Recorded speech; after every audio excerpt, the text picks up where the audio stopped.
ہم سب ایک اللہ کے بندے ہیں، اور بندہ جب یہ احساس کر لے، یہ یقین کر لے کہ میں اپنے رب کا بندہ ہوں، تو پھر اس میں بندگی والی صفات بھی آ جاتی ہیں۔ بندگی والی صفات وہ صفات ایسی ہیں کہ اللہ رب العزت ان صفات کو بہت زیادہ پسند فرماتا ہے۔ وہ صفات اولیاء اللہ میں پائی جاتی ہیں، انبیاء میں پائی جاتی ہیں، اور جو ان کے نقش قدم پر چلتا ہے اللہ رب العزت کے فضل اور کرم سے وہ صفات ان میں بھی آ جاتی ہیں۔ وہ صفات ہیں کیا؟ ایک ہے ایکٹنگ کرنا، جیسے ہم سب کرتے ہیں کہ اللہ رب العزت حدیث پاک میں فرماتا ہے کہ اے میرے بندے، تجھ پر افسوس، ہم سب کو فرما رہا ہے کہ تجھ پر افسوس کہ تو نے مجھے تھوڑا سا بھی رب نہیں مانا، اور اگر تو مجھے تھوڑا سا بھی رب مان لیتا تو مجھے یقین تھا کہ تو کامیاب ہو جاتا۔ اور دوسرا میں آیت کریمہ کا سہارا لوں گا۔ اللہ رب العزت قرآن کریم میں ارشاد فرماتا ہے ارأیت من اتخذ الہہ ہواہ، محبوب کیا آپ نے اس شخص کو نہیں دیکھا جس نے اپنی خواہشات کو اپنا خدا بنا رکھا ہے؟ در حقیقت یہ ہمارا ہی حال ہے کہ ہم نے اپنی خواہشات کو اپنا خدا بنا رکھا ہے۔ جہاں جہاں ہمیں پتہ چلتا ہے کہ یہ عبادت ذرا مزے والی ہے، ہم وہ عبادت کر لیتے ہیں۔ جہاں پتہ چلتا ہے کہ یہ عبادت مشقت والی ہے، ہم اس عبادت سے منہ موڑ لیتے ہیں۔ یہ ہے اپنی خواہشات کو اپنا خدا بنانا۔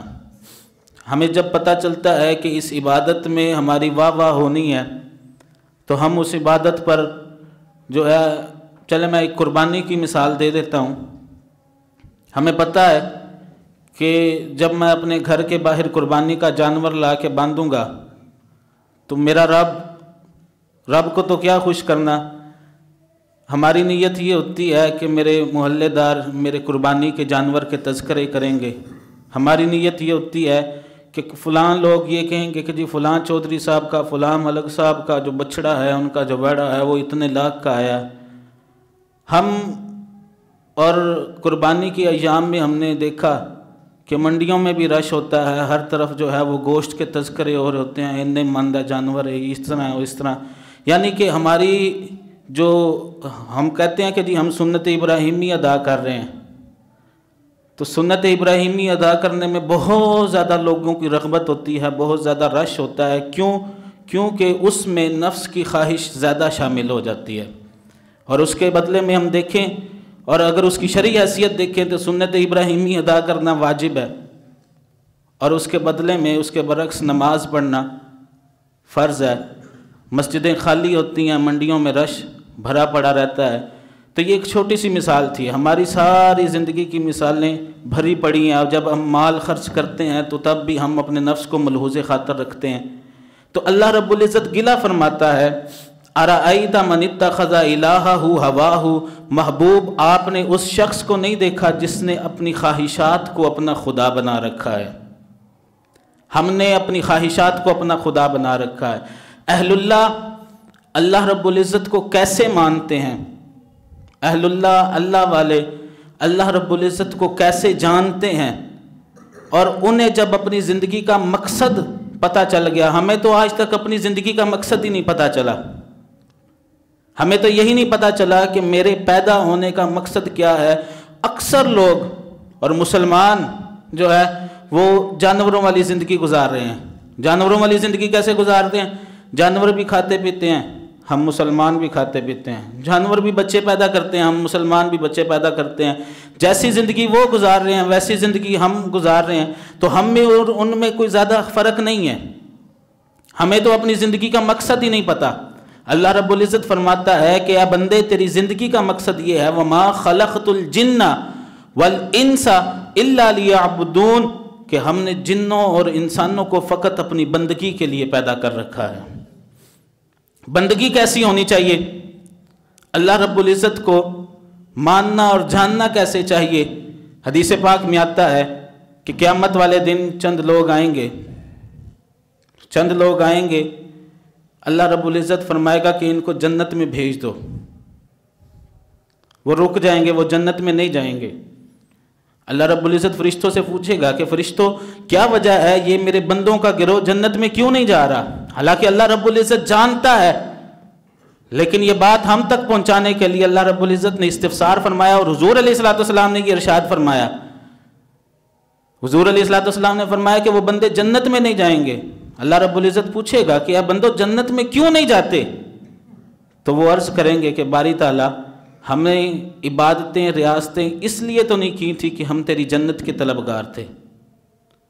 حالانکہ مقصود تو جنت اور جہنم ہے نا، دو چیزیں ہیں۔ اب تیسری چیز جو اللہ والوں کے پیش نظر ہوتی ہے، جو بندوں کے حقیقی بندوں کے پیش نظر ہوتی ہے، وہ یہ ہوتی ہے، وہ عرض کریں گے کہ باری تعالیٰ ہم نے جو عبادتیں کی، ریاستیں کی، نمازیں پڑھتے رہے، حقوق العباد کا خیال رکھتے رہے، وہ اس لیے تو نہیں تھا کہ ہم تیری جنت کے طلبگار تھے۔ تو اللہ رب العزت پوچھے گا کہ کس چیز کے طلبگار تھے؟ وہ عرض کریں گے باری تعالیٰ ہم تیری ذات کے طلبگار تھے، ہم تیرے دیدار کے طلبگار تھے، تیری ملاقات کے طلبگار تھے، ہمیں جنت نہیں چاہیے۔ وہ ایک بزرگ کے پاس ہم بیٹھے تھے تو وہ بات سمجھانے لگے، کہنے لگے تم بڑا سفر کر کے کسی کے پاس جاؤ تو اس سے جب وہ تم سے پوچھے کہ جی کیسے آئے ہو، تو وہ کہنے والا کہے کہ جی تیرے پاس فلاں چیز ہے، میں تیری اس فلاں چیز کو لینے کے لیے آیا ہوں، تو اس کے دل میں تمہاری قدر و قیمت نہیں پیدا ہوگی کہ یہ میرا مشتاق تھوڑی ہے، یہ تو فلاں چیز کا مشتاق ہے، وہ چیز دے گا اور تم چلے جاؤ گے۔ تو کہنے لگے اگر تم اس سے کہو گے کہ میں صرف تجھے ملنے آیا ہوں، مجھے کوئی نہیں چاہیے، اتنا سفر کر کے، اتنی مشقتیں اور اتنی کوفتیں برداشت کر کے میں صرف تجھے ملنے کے لیے آیا ہوں، بڑی دیر ہو گئی تھی تجھ سے کچھ باتیں نہیں کی تھی، تیرے پاس بیٹھا نہیں تھا، تیری باتیں سنی نہیں تھی، تجھے حال دل سنایا نہیں تھا، تو اس کے دل میں قدر و منزلت پیدا ہوگی کہ یہ میرا دوست سارا کچھ چھوڑ چھاڑ کے، اپنا گھر بار چھوڑ چھاڑ کے، سارا کچھ چھوڑ چھاڑ کے صرف میری ذات کے لیے آیا ہے، ذات کا طلبگار ہے۔ تو جب تم ذات کے طلبگار ہو جاؤ گے تو اس کی جتنی چیزیں ہیں وہ ساری کی ساری تمہاری ہو جائیں گی۔ تو اللہ رب العزت سے وہ بندے جو ہیں وہ عرض کریں گے کہ باری تعالیٰ ہم جنت کے طلبگار نہیں ہیں، ہم تیری ذات کے طلبگار ہیں۔